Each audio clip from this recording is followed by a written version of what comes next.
Welcome to LOA Today. Walt Thiessen and life coach Cindie Chavez here. Today is Tuesday, January the 30th, 2018 at 8 a.m. Eastern Time.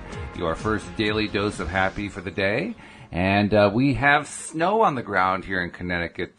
Cindie, we woke up this morning and, last night there was just grass and this morning it's snow and my wife hasn't got up yet, but when she gets up, there's going to be a shout of Yahoo!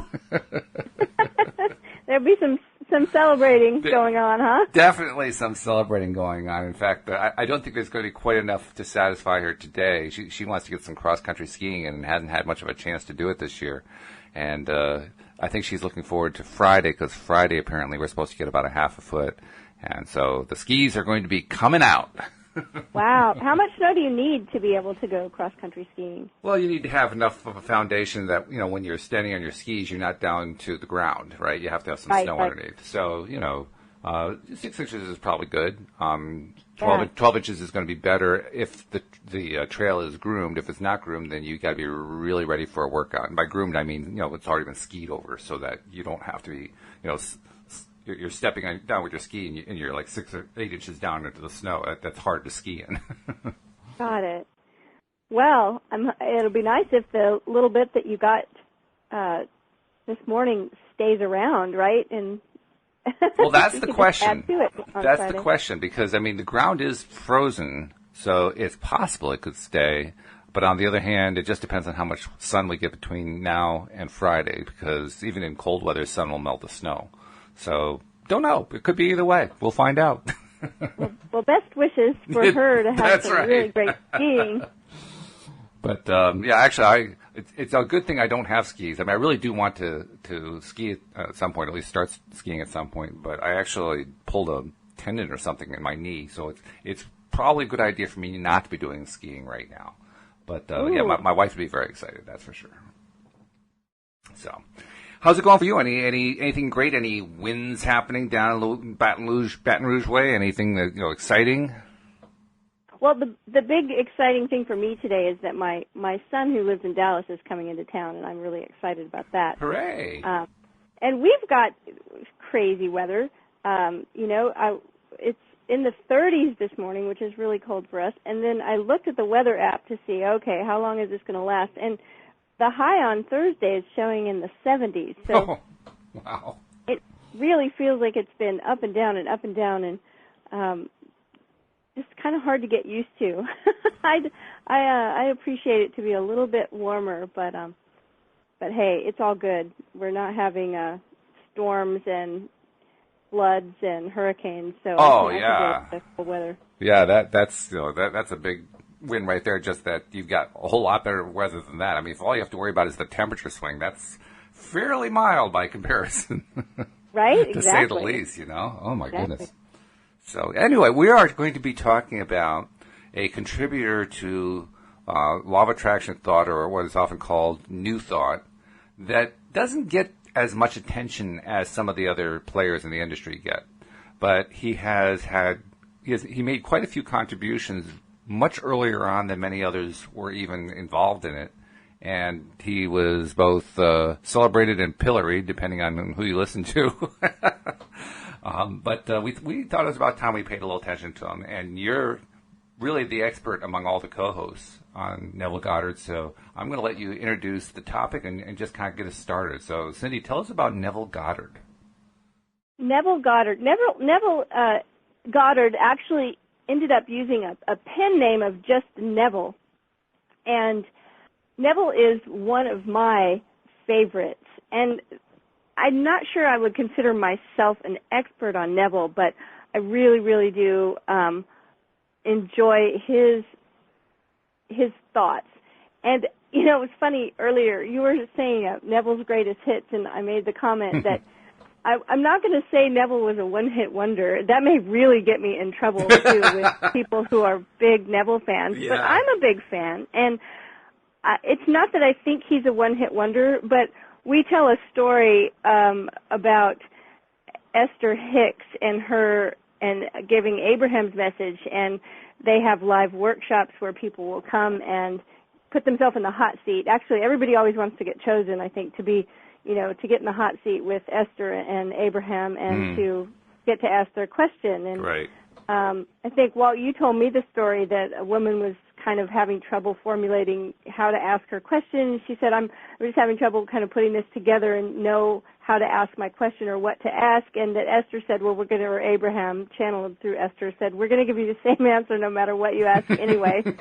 And that made me laugh, but it's the truth that, there's an answer here. And it's the same with Neville. When I think of Neville, I think of the main point that he always seems to come around to. So we will talk about that. But a little about Neville.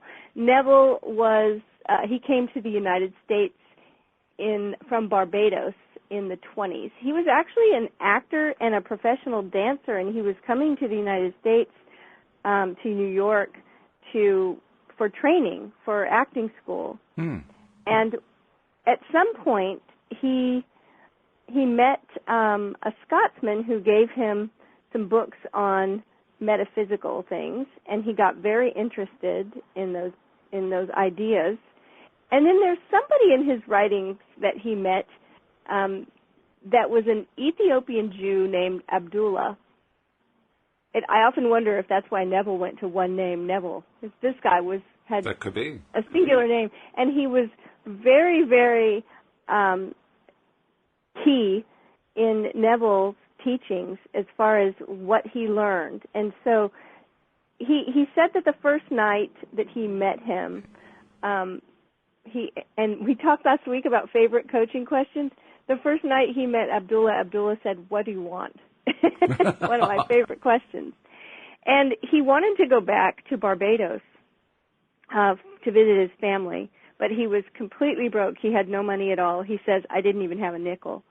And Abdullah told him that he needed to imagine himself in his father's home in Barbados in the winter. He said, when you fall asleep at night, imagine you're falling asleep there in that bed in your father's home.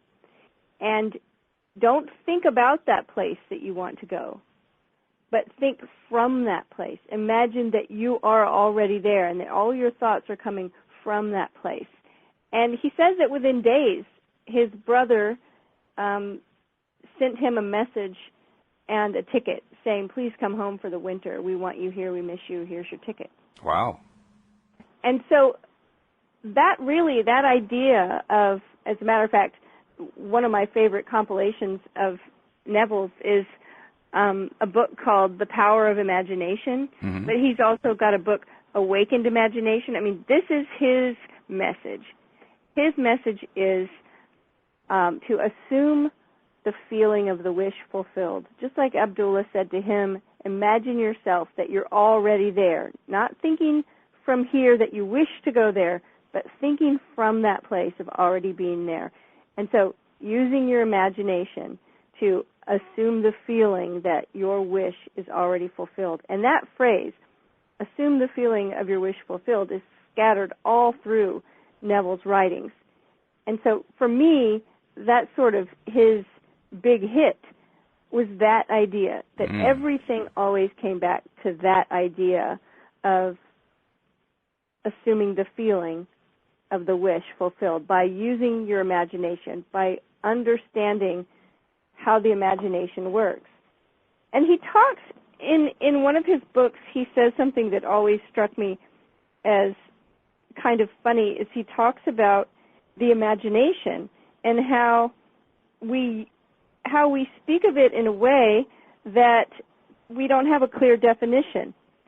I'm going to read a little bit from the very first page of the first chapter in this book, Awakened Imagination. He says, "This word is made to serve all manner of ideas, some of them directly opposed to one another. Fancy, thought, hallucination, suspicion. Indeed, so wide is its use and so varied its meanings, the word imagination has no status nor fixed significance. For example, we ask a man to use his imagination, meaning that his present outlook is too restricted and therefore not equal to the task. And in the next breath we tell him that his ideas are pure imagination, thereby implying that his ideas are unsound. We speak of a jealous or suspicious person as a victim of their own imagination, meaning that his thoughts are untrue, and a minute later we pay a man the highest tribute by describing him as a man of an imagination. So he's talking about, how no wonder we're confused about this imagination thing. But he says that our imagination is the gateway of reality. And he expounds a lot on that idea. And then he also gets into a place where, and much of his writings is his very esoteric take on Christianity's scriptures. Mm-hmm.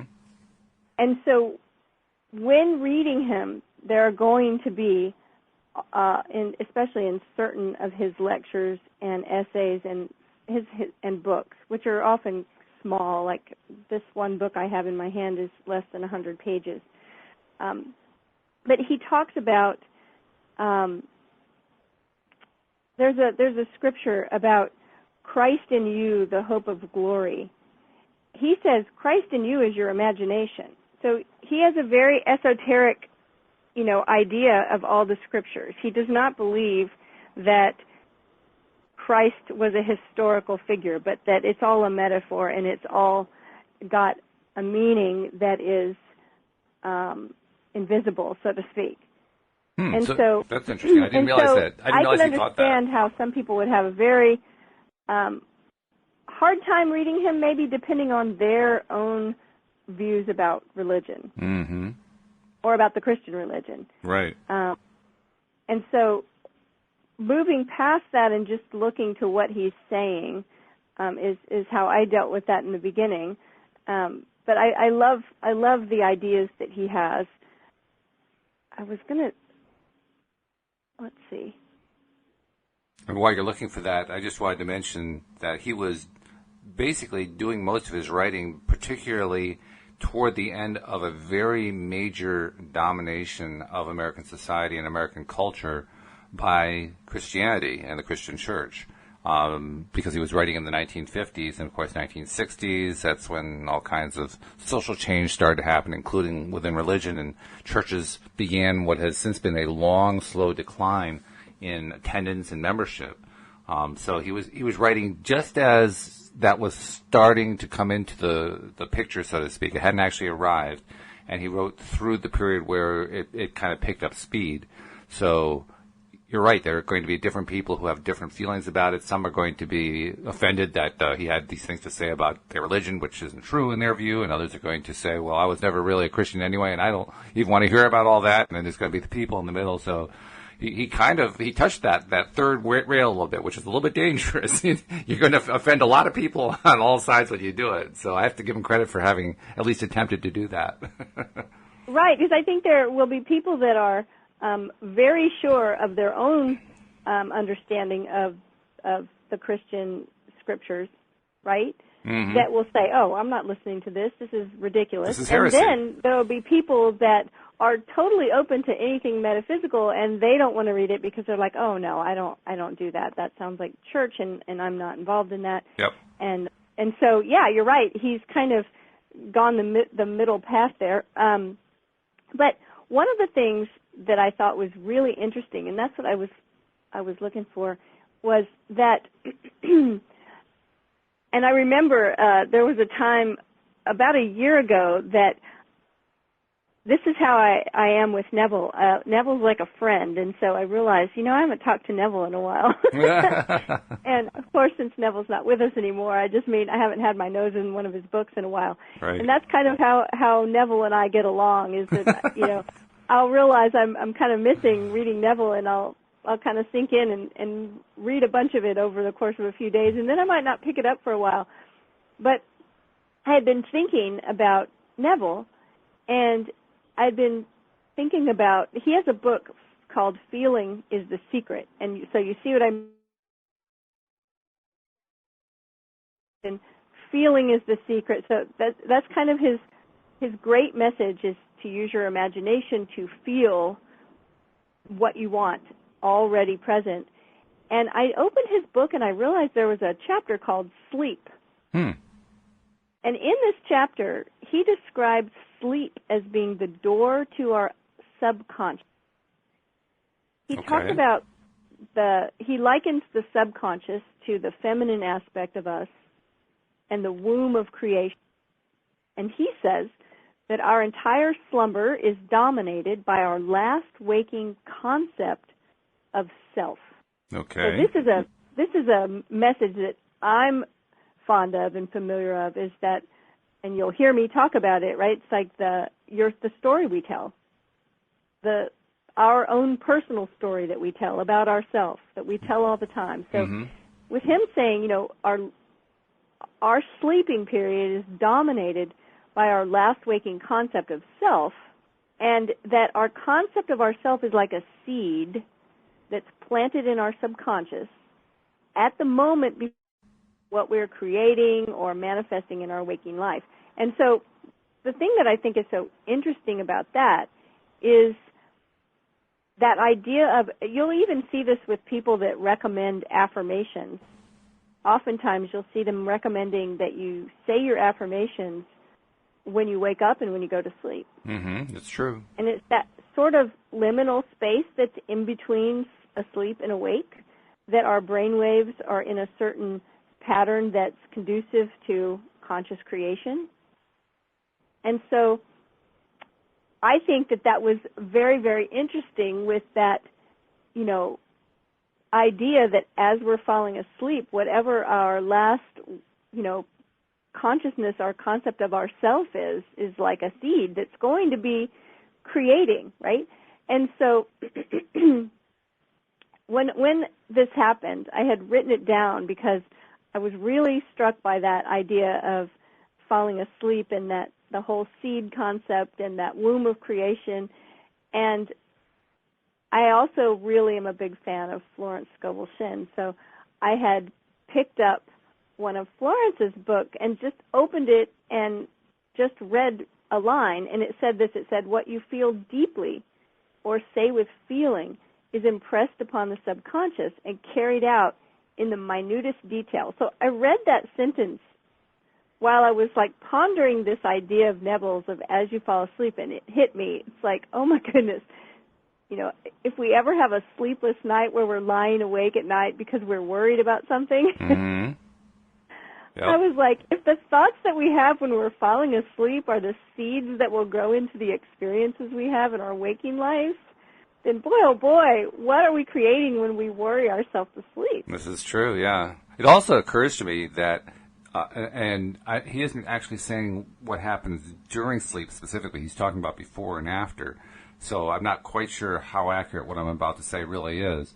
But there seems to be a contrast between what he's saying and what Abraham Hicks, for instance, says. Because Abraham Hicks says when you go to sleep, you're not doing any attracting. Law of attraction has sort of you have a reprieve from it, so to speak. And when you awaken in the morning, then it kicks back into gear. He doesn't seem to be saying that. He seems to be saying, no, there's actually creation going on during sleep. Yeah, it sounds like that to me, because saying that then I think that was his phrase, our entire slumber is dominated by our last waking concept of self. Mm-hmm. Yeah. And saying that that sleep is the door to the subconscious, and that the subconscious is like the womb of creation. It sounds to me like that's why he's placing such an importance on what we're thinking about as we fall asleep, because we're entering into a space where we're doing a lot of creative. So that is a bit different. It is different. And by the way, I also want to remind our listeners and any new listeners who might be listening, we want to encourage you, if you're enjoying this program and enjoying getting your daily dose of happy, we want to encourage you not only to become a subscriber, and we'll give you more details on how to do that at the end of the podcast, but we also want to encourage you to share this with friends, because that's how we're expanding our listenership and how more and more people are getting exposed to the daily dose of happy. People who do subscribe are people who will listen to 20, 25, 30 episodes per month. So they're really enjoying it. We know that just from looking at the numbers that we get, because we can, to a certain degree track, what IP addresses are listening and how often they listen and so forth. And so as a result, we know people are definitely enjoying the show. So you're going to be doing, friends who have some interest in metaphysics or law of attraction, you're going to do them a favor by sharing the show with them. So just wanted to throw in there, please share the show. Yes, share. So I think that, with Neville, it's just always going to come back to our imagination. And, as far as him using verses from the New Testament, I thought it was funny because he says, at some point, not one stone of literal understanding will be left after one drinks the water of psychological meaning. So he really, really did feel that all of the verses had a sort of a hidden psychological meaning, and that once you discovered that it would be very easy to understand, and that none of it would be taken literally. So that's kind of I don't know of anybody else. Florence Scoble-Shinn does use some verses, but not the way Neville does. He is pretty consistent with his ideas. Not that she's not consistent, but she has her own teaching that doesn't. I feel more like a lot of his teaching almost relies on some of these verses. Mm-hmm. And hers are more sporadic. They don't come in too often like his do. He has whole books where everything he's talking about sounds like he's teaching the Bible. I see. Okay. Well, that makes sense based on what little exposure I've had to him, because you can definitely open a given book to a given page, and it looks like it's an entire Bible class. So that makes sense. The interesting part. He says that when we commit ourselves to an invisible state, and words like that it all comes back to what's going on in our imagination. And he says that when we fuse our imagination with what we know to be other than us, that in that union we experience the result. So it's when we can hold the vision for something. And I think that's one of the hardest parts of the law of attraction, is when we can hold the vision for what we want to create when our senses are telling us something else. Mm-hmm. Oh, yeah, that's the ongoing struggle or conflict or whatever you want to call it. But the fact is, human beings don't think about just one train of thought. We have hundreds of trains of thought. And at any given point in any given day, we could be exploring any of them. And in the process of exploring them, all of a sudden we find ourselves dealing with, all kinds of issues. So the idea that the imagination is key to all this, well, I have to agree with him. It is key to all this. In fact, as we think about anybody's approach to law of attraction, I don't care who is doing the teaching, it all begins with, you have to be able to imagine what you want rather than rely on reality as it is, because if you just rely on reality as it is, you're going to get more of reality as it is. And we presume that's what you're trying to change when you're studying this stuff in the first place. You don't want reality as it is right now. You want a new reality. You want something else to come out of it. Well, that requires imagination. Exactly. And I think that's it, is if we were perfectly, content with the way everything was exactly, then there wouldn't be any motivation. No. Right? Yeah, and so that's the thing, is that the idea that it's not about logic, right? There's logic, and then there's imagination, and our logic is always going to go with what we see, with what we see and hear and taste and smell, and how many times does someone try to convince us that, no, but this is the way it is? I remember one of my mentors told me, as soon as you start saying, but this is just how it is, that's giving you a big, that's a big red flag to alert you that this is a belief system, and probably a limiting belief system. Right, yeah. And so with Neville, he is saying that's just not going to serve you in creating something consciously. paying attention. Do you ignore it? No. I mean, you do. We do have eyes to see and ears to hear what's going on around us. And that's why it's so tricky to be able to hold the vision for something else when we're not seeing it. But the imagination is the tool. Reading Neville, that's what you're going to read over and over and over. If it's difficult to read those verses, it was at some time for me. It's not anymore. I think I've just read it so much, and I realized that he is just using the tool that he had at hand. Mm-hmm. Yeah, that makes sense. It also makes sense to me that you're going to focus on imagination because whenever we think about how are we going to change our perception of reality, the easiest way to do it is by kind of reverting back to childhood. Because in childhood, all of us had the experience one way or another, to one degree or another, we had the experience of imagining stuff. Whether it was an imaginary friend or we were playing a game with friends and it involved imagining that we were professional baseball players, or we were in the army, or we were at the local doll academy or whatever it might be. We were imagining. And it was a way of playing out. Okay, so as we grow up, what are we going to do with our lives? What would we like to do? What would happen if we chose to go this way or that way? It was imagining, and that kind of imagination is something children are really good at. So when we're adults and we feel that we're kind of stuck on this or blocked by that and trying to figure out how to change circumstances we don't like, we need to have the ability to imagine our more desired circumstance. Like Abdullah, is that his name? The gentleman who said to him, when you want to go back to Barbados, imagine yourself actually in Barbados. Don't imagine what it's like there. Imagine that you're actually there and that you're experiencing it. Well, that's imagining. And it's a powerful tool to use once we relearn how to use it like we did when we were kids. Yeah, and that's what he says that, in that story about wanting to go back to Barbados and learning that idea from Abdullah. That's what he says he did, that every night for several nights when he would get into bed and fall asleep, he would imagine that he was falling asleep in Barbados, in his father's home. And so I love this. He says, determined imagination, thinking from the end, is the beginning of all miracles.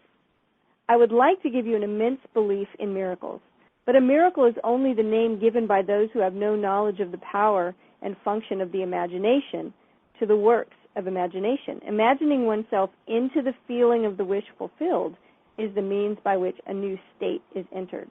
Mm-hmm. And he certainly entered one. In fact, I got to mention, too, my wife and I, when we married, we called it honeymoon part 1 and honeymoon part 2. We got married in September, and so immediately after getting married, we went to Cape Cod, which is just a couple hours drive away. So that was honeymoon part 1. And then the following May, we flew to Barbados for honeymoon part 2, and we spent time on Barbados. We were there for about a week and a half, something like that. And it was it was a wonderful time. We really got to know the island well. Got a tour from a local cab driver, gave us a great tour of the place, and got to see Bridgetown and so forth. And so I can certainly say I understand why Goddard would want to get back there, because, well, it's like any Caribbean island, I suppose, but it is gorgeous. It's a beautiful place, particularly on the Caribbean side of the island. It is just, the water is unbelievable. Some of the tropical gardens that are there are fabulous. There are underground caves that are really fun to explore. There's lots of really interesting stuff there. So I totally get why you'd want to get back there. And it probably wasn't all that hard to imagine it, because there's a lot of fertile stuff there to imagine. So I thought throw that in. Especially if he grew up there, being a child there and growing up. And you're right, as children, our imagination is so keen, right? So bright, and we use it so well. And that's why, reading the beginning of the book where he talks about the way that word is used, it's just your imagination. Yeah, right. And it kind of pained me a little bit to think of how as children we had that kind of shut down. Our imagination was one of the fundamental parts of how we navigated life.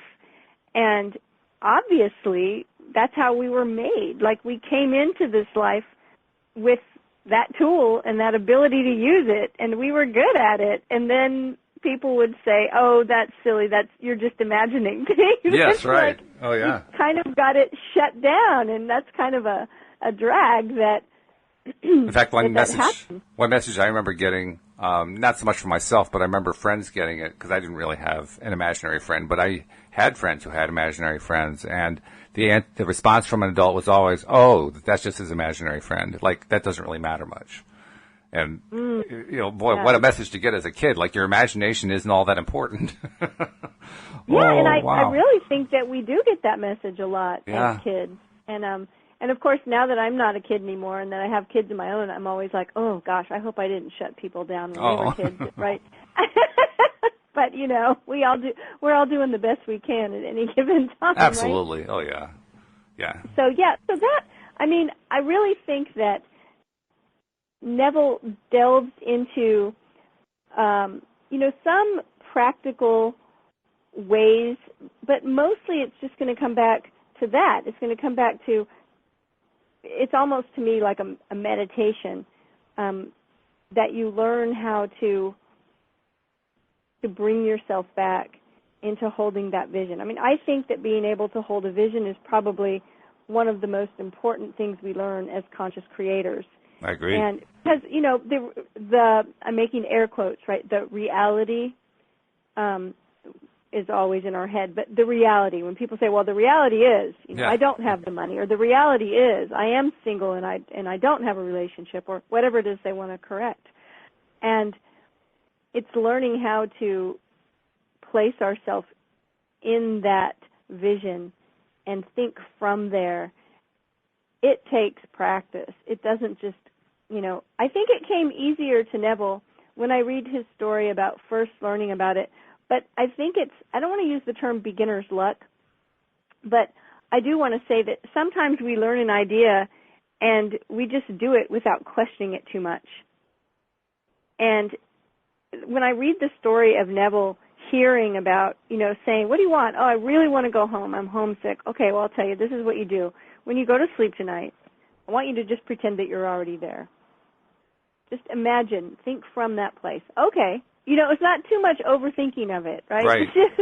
Sometimes we luck into success because we're not so attached to whether we're doing something right or, this is true. And so when I read it, I think of that. But I really do love his work. And I know that you said that you didn't have a lot of experience, so I'm really curious about the little experience of Neville's teachings that you did have. What comes up for you immediately when you would hear someone talk about Neville Goddard? Is there a teaching that right away, you would be familiar with that you would think of? Not particularly, no. I hadn't studied it enough to have a clear mental conception of what his overall message was. But the little bit that I had read, the parts that I read that didn't have any kind of biblical references, just they made sense in terms of what I understood about law of attraction from, say, Abraham Hicks or from other sources. So I said, oh, okay, well, yeah, he's definitely talking about the same thing there. The sections that I saw that were heavily laden with biblical interpretation, I didn't read because my own background was I had a big rebellion against church when I was in my early teens, and I really had no desire to go back there and relive that again. So I just stayed away from that part. So I can't say I really read enough of Neville's stuff to have a really clear conception, other than the fact that the non-religiously written stuff certainly made sense to me. But no particular concepts came up. So when you're talking about how, well, I knew that his big book was called The Power of Imagination. And so clearly that ties in with what you're talking about, because you're saying, well, imagination was really big with him. Well, yeah, I can see that. Imagination would be really big. And that is a very important skill to learn. I mean, like you were saying, the idea of maintaining a train of thought. I remember when I was first trying to apply law of attraction. I've said this many times on the podcast, but man, oh man, did I have trouble staying on my desired train of thought. My brain, my mind would just go off at the drop of a hat in any direction other than the one I was trying to imagine. And it drove me nuts. I mean, literally, it was a success. If I could hold the same train of thought for 5 seconds, it was like, whoa, I finally did it. It's not easy. It really isn't. It takes practice. And I think the biggest, tip for someone that's, having trouble holding the vision is to remember that just like meditation, where we continually just keep bringing ourselves back, bringing our mind back to the center or to the quiet or whatever we're focusing on, when all of a sudden we realize our mind is drifting. With holding a vision, when all of a sudden we realize we're worrying about that thing, or we're really feeling a lot of resistance, we're attached to a certain outcome, when we have that awareness, we bring ourselves back. I mean, it's going to be like that. That's going to be part of the process, is catching yourself, like mind drifting over there, and then bringing it back. It's okay for that to happen. I mean, that's part of it, yeah. And one of Neville's books is actually called The Power of Awareness. Those are the two I would really recommend to somebody who has not read any Neville, would be Awakened Imagination and The Power of Awareness. And all of Neville's stuff is online for free. I mean, I have bought some. I want to have the hard copy in my hand. I love to use a highlighter and really, write my idea margins. But all of Neville's work is all over the place for free online because it's public domain. So right. So you can just, do a search for, Neville Goddard, Awakened Imagination or Power of Awareness, and you're gonna find. And most of them are short.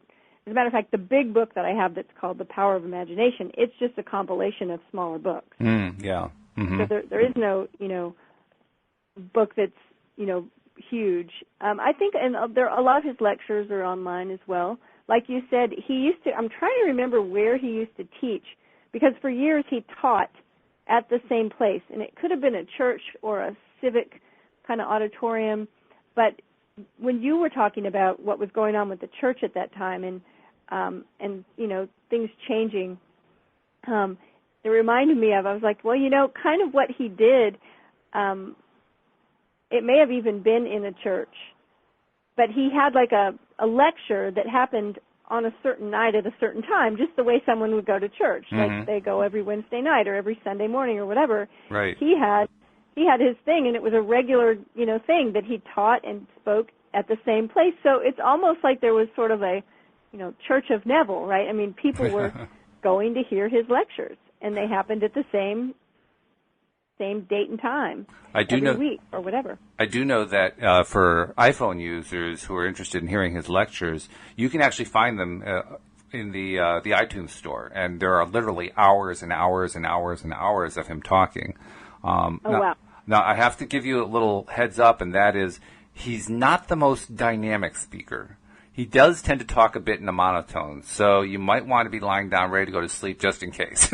But well, hey, if his theories hold true about falling asleep, it might be the best thing to fall asleep to, right? Yeah, there you go. I mean, really, why not? So, yeah, I was kind of scanning a little information I had to see if I could find, just for fun, to see where it was that he used to teach, but I don't see it. But I have read before that he, he really influenced a lot of people. And he did not ever, I don't believe, label himself as a New Thought teacher. I think he got labeled as a New Thought teacher because there was, in hindsight, looking back at that time period, there was all of these, New Thought teachings going on. These new things were coming up. People were starting to teach esoteric Christianity. People were starting to have a different take on things. I'm talking about in America anyway. Right. And so at that point, we kind of lump a lot of those teachers together because they were teaching things that were similar into what we now call New Thought. I don't know that he ever labeled himself that way, but I know if you look up anything about him, it's going to put him into that category. But like Joseph Murphy, who was a famous, I think, New Thought teacher. Apparently, he was very, very influenced by Neville Goddard, and as was Carlos Castaneda. Oh. So, like, a lot of people that you might not think were big fans and were very influenced by his teaching. So it was a big movement that happened during that time, which I think is kind of cool because things are so different now with the Internet. Mm. You know what I mean? I mean, almost any viral if it doesn't have a whole lot of substance. But when I look back, and you look back at a time where we didn't have, 500 channels on television, and we didn't have the Internet, and we didn't have, the way we communicate now, cell phones and everything, it seems like information would have really had to have an impact for it to kind of go viral, so to speak. Oh, yeah. And the proof is in the number of books that did go viral, because it's a very small handful. There was a lot of stuff written, like you're saying, going back to the 19th century, but so little of it actually moved forward. In fact, one that comes to my mind is Napoleon Hill, Think and Grow Rich. And I think one of the reasons his was, in a sense, allowed to go viral was that he didn't really go into the more esoteric part, the New Thought part very much. He implied it. He said he would write things in his book like, if you're the kind of person who already has an idea of what it is I'm talking about, then I don't need to explain it to you. Because he didn't want to look too controversial. He wanted his book to be more mainstream and more popular, because in his view, it was more important to spread the ideas of what the major industrialists had to say on why they became major industrialists, how they ended up being successful. That's what his main goal was in writing the book. But nevertheless, the LOA component was there. It's just that he wouldn't talk about it very much. He would say, well, it's there for those who know to look for it. Right, and I think that it was it the word vibration? If I'm remembering this correctly, in Napoleon Hill's book, that there was an earlier version and then there was an edited version that was the version that really got out there, and that the word vibration was used many, many times in the original version. That could be. I can't remember for sure. It got edited out, and I remember the first time I read it, it was like, just tell me, because he keeps alluding to some secret, and you will notice it if you pay attention. Yeah. I'm like, why can't you just say it? Well, it frustrated the heck out of me, I can tell you that. I liked the book, but I was like, well, give me the rest of the key, for goodness sake, I paid for the book. Yeah, yeah, he was... It's an important thing, but I can't find it in here. Yeah, right. Yeah. Where is it?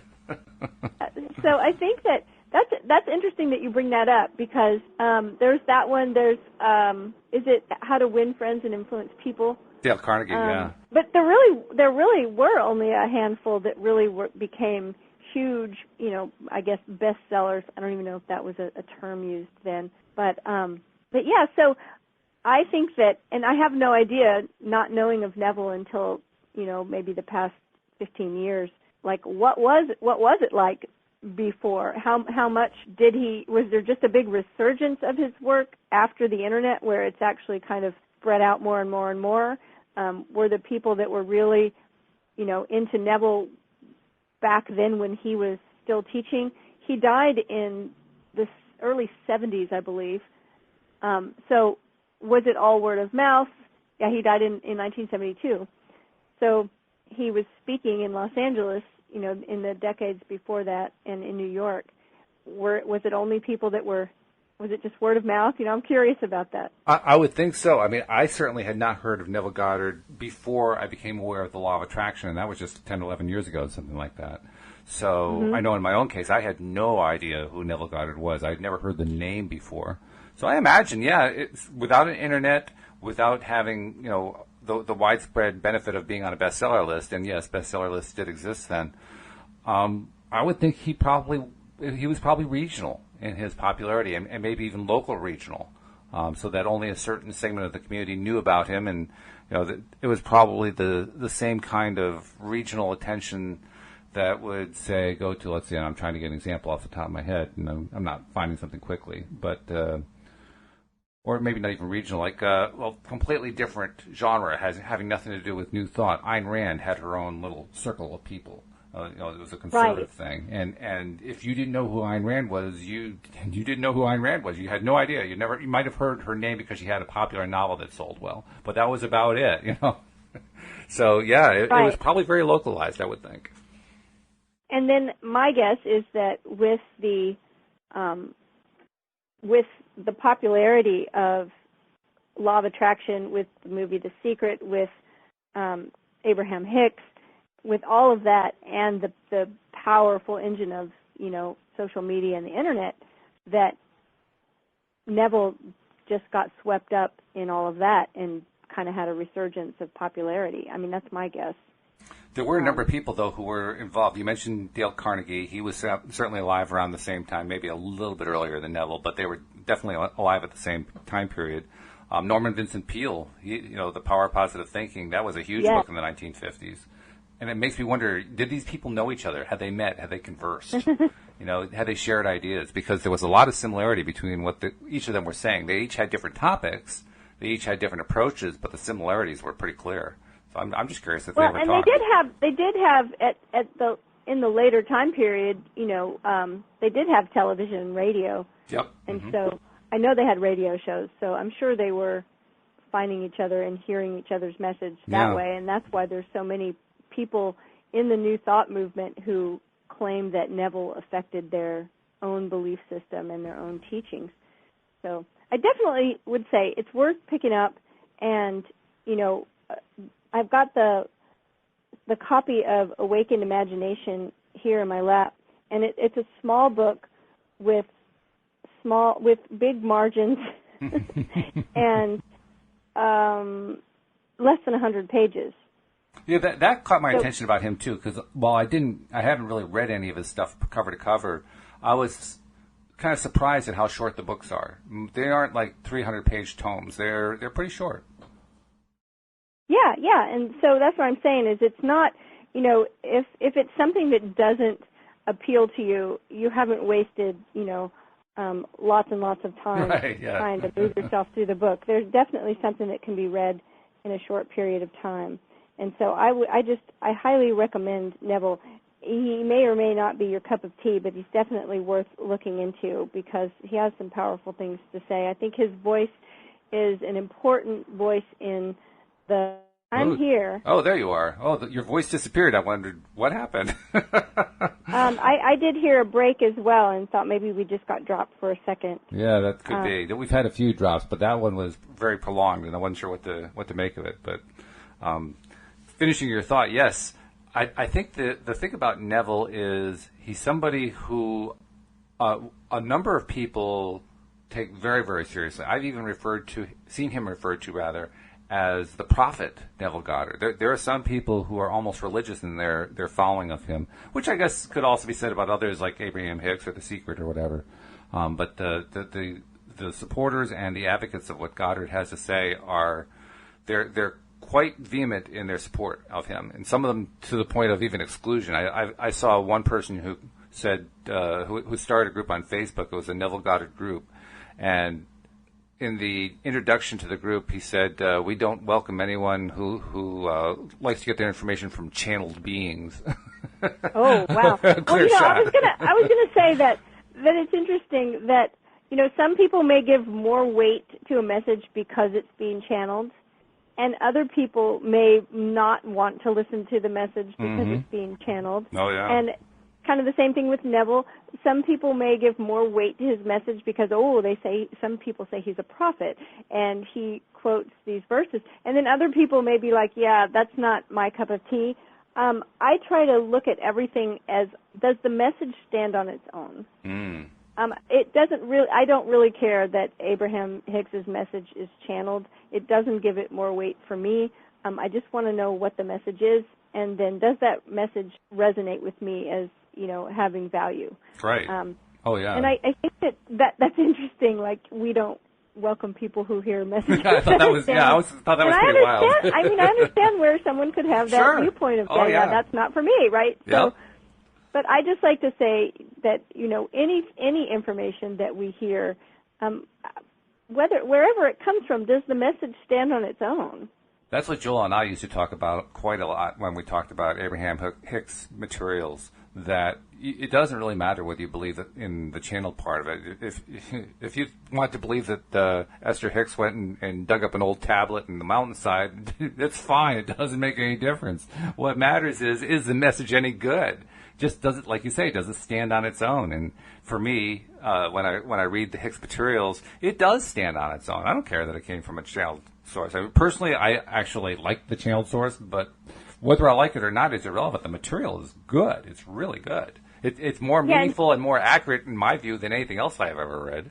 No, I agree. And it doesn't matter to me whether it's channeled. It doesn't give me any more weight. It doesn't give the message more weight, in my view. I'm happy to think that Esther Hicks is just a brilliant human being that came up with it, on her own. It doesn't matter to me. but evaluate it on its own merit, and that's how I look at Neville. And it's just Neville's ideas have borne fruit in my own life, in my own experience. So maybe that's the important way that we look at things. Yeah, I'd say so. We hear the message, we try it out, and did we have success with it? Did it impact our life in a positive way or in a good way? That's how I have to look at it. And the other thing that I think is very interesting, not so much for myself because my own background was quite different from it, but for those who are religiously oriented, there's actually plenty of material, biblical material, that they can look at if they're trying to explore the whole New Thought concept. That's what Goddard was trying to do. Even if you're religious and you don't like the way Goddard interpreted the scriptures, you can certainly find scripture pretty easily that does teach very nicely. To my mind, the clearest example of LOA in the scriptures is the concept of sowing and reaping. As you sow, so shall you reap. Well, that's clear law of attraction. The sowing part is what you're imagining and what you're putting yourself into, what you're thinking about, and the reaping is, well, it shows up. It's pretty straightforward, Right. That's the most obvious one, but there are also many other less obvious examples as well. So really, it comes down to what information are you looking for, what kind of answers are you looking for, and what resonate with you. For me, it may resonate differently from the way it resonates for you, Cindie, and how it resonates for each of us may resonate differently from what resonates with somebody else. That part doesn't matter. What matters is what does resonate, what does make sense. And ultimately, if you're going to be true to yourself, you have to stick to thought processes and activity processes and feeling processes that work with you. And ultimately, if you stick to that as a rule, if it's stuff that resonates deep down inside, then the differences don't matter all that much, because we're all going to end up in the same place, so to speak, anyway. We're all going to come, in the long run, very much to the same conclusions. We'll just come there from different viewpoints. Agree.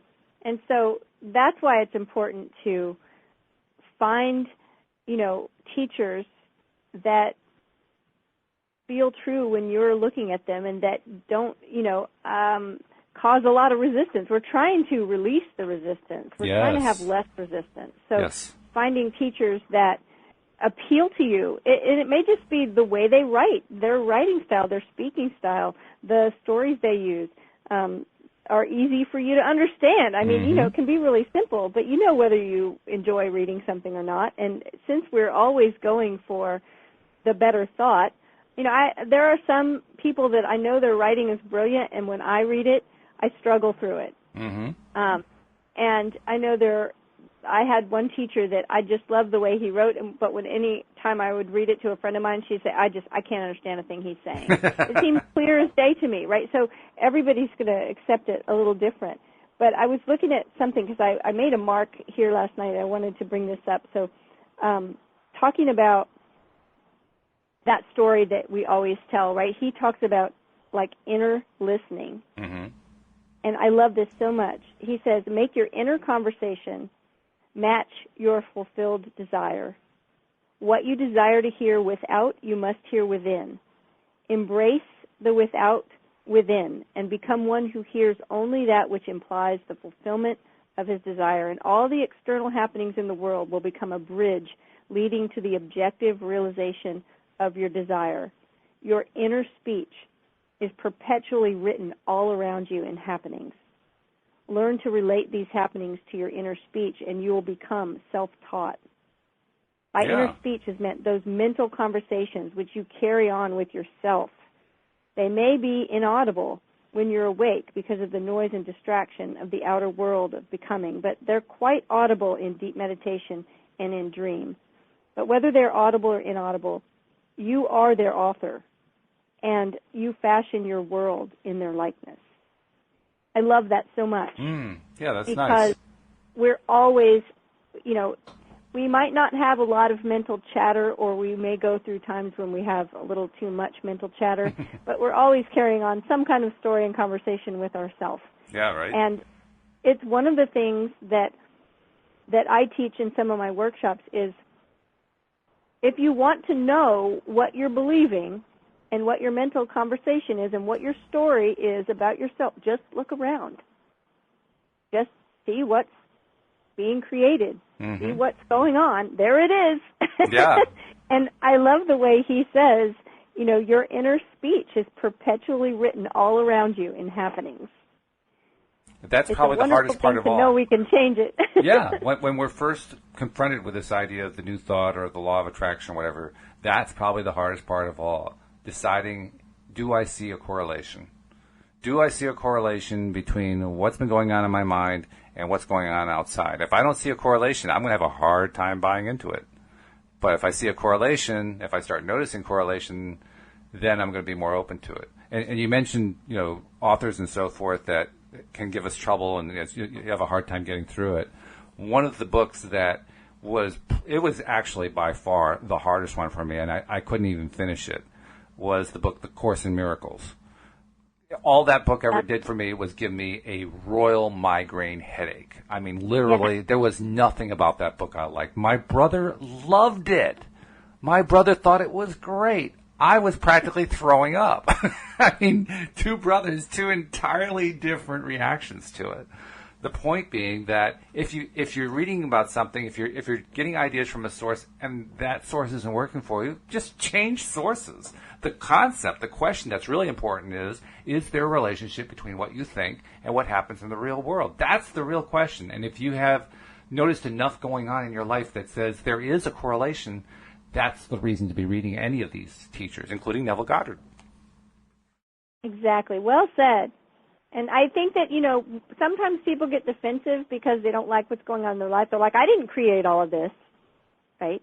And that's the place where we can just take a deep breath and just realize that maybe we're looking at what we're calling reality and we're telling that story over and over, and that's why it's being created. So well, I know for myself, I didn't want to believe it because I didn't like most of what was going on. I said, I created this? Hell no. It wasn't my fault.